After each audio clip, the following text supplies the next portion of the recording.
Let's stay with that report. Joining me now to talk about policing and crowd management, reporting is the program manager at the African Policing Civilian Oversight Forum and former member of the panel of experts on public order policing, Themba Masuku. Themba, good evening and thank you very much for your time tonight on the news feed late night. So let's then get straight to the issue at hand and what is being raised here.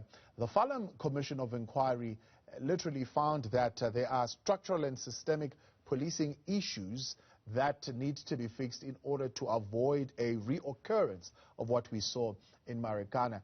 Out of that particular report, a panel of experts was put in place primarily to ensure also that they play their role in looking at the police and that the police have played a principal role in policing. The minister today saying, well, this particular report forced us as the SAPS to correct what went wrong.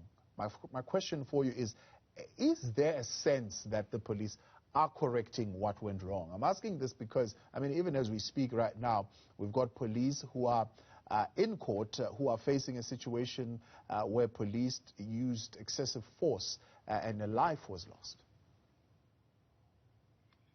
Thanks, Thabo, for having us.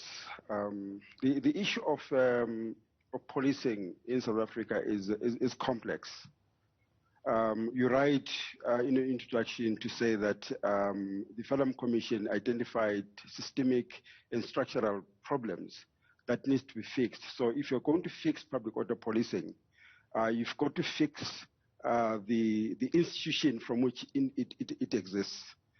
The question that you're asking me around whether there is a sufficient commitment from the SAPS of the minister in solving the problems, I think it's a question that the minister himself can actually answer. But what we have seen is that there has been a number of changes that we are noticing, though the changes are happening maybe at a slower pace. For example, the issue of use of automatic rifle, R5s, in crowd management do not exist anymore. We don't see that happening at all. The only issue that we are seeing, and is something that we deal with in the report, is still the issue of regulating the use of rubber bullets. Because as we know, rubber bullets are lethal when they're used as a close proximity.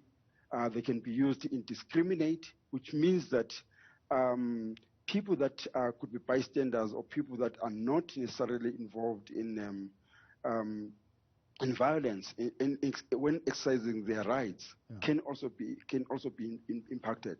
So you'll see that in the report there's a principle of differentiation that we propose, that there is the need for rubber bullets to be regulated so that then they're used in a manner that is targeted, not in a manner in which they're currently used, in a indiscriminate manner.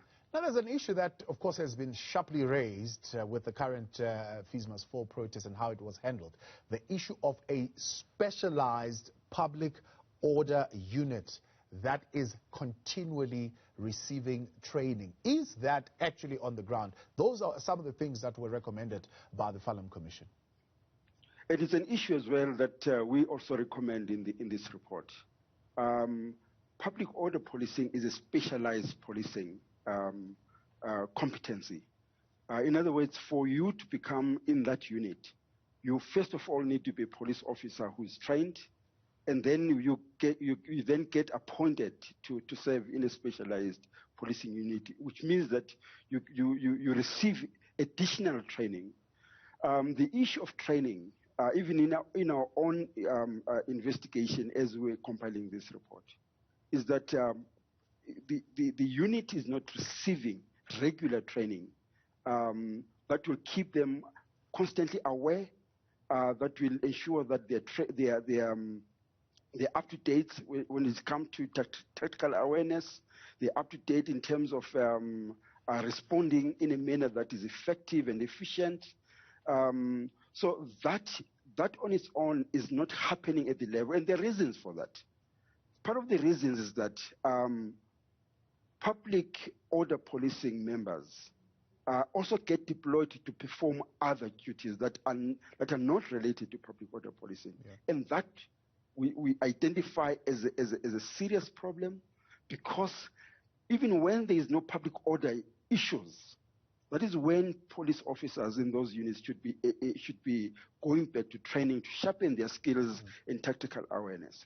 And that's the issue. That's the issue that the panel also raised, isn't it, in Parliament? Yeah. The question of being under-equipped at police station level and understaffed, and I suppose that speaks to exactly what you're saying now, that they're then expected to perform multiple duties at a given time. How does that then impact on their state of mind when they get into a protest situation, and what needs to happen there?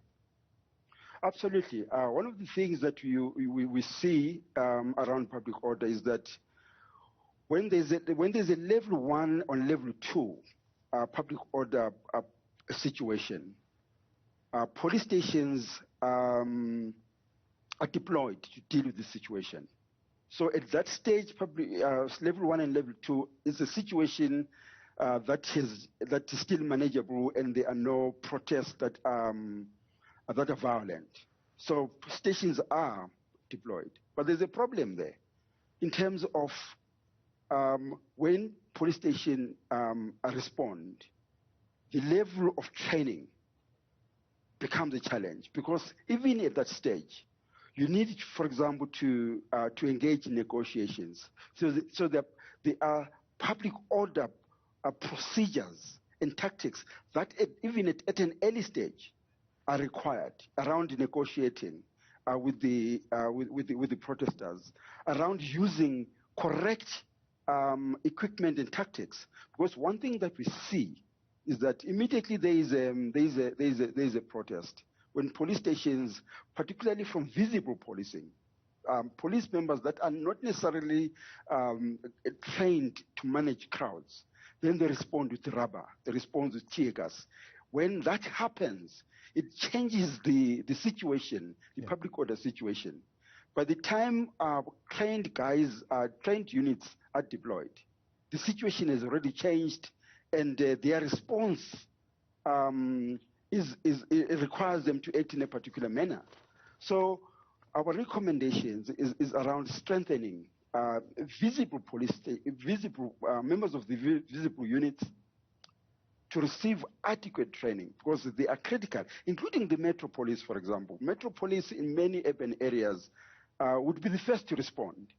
But the extent to which all Metro Police members are trained in public order is also a situation that this report also recommends that it needs to happen. I appreciate your time, Themba Masuku. That is the program manager at the African Policing Civilian Oversight Forum, and a former member of this panel of experts that was looking into the public order policing situation in South Africa. When we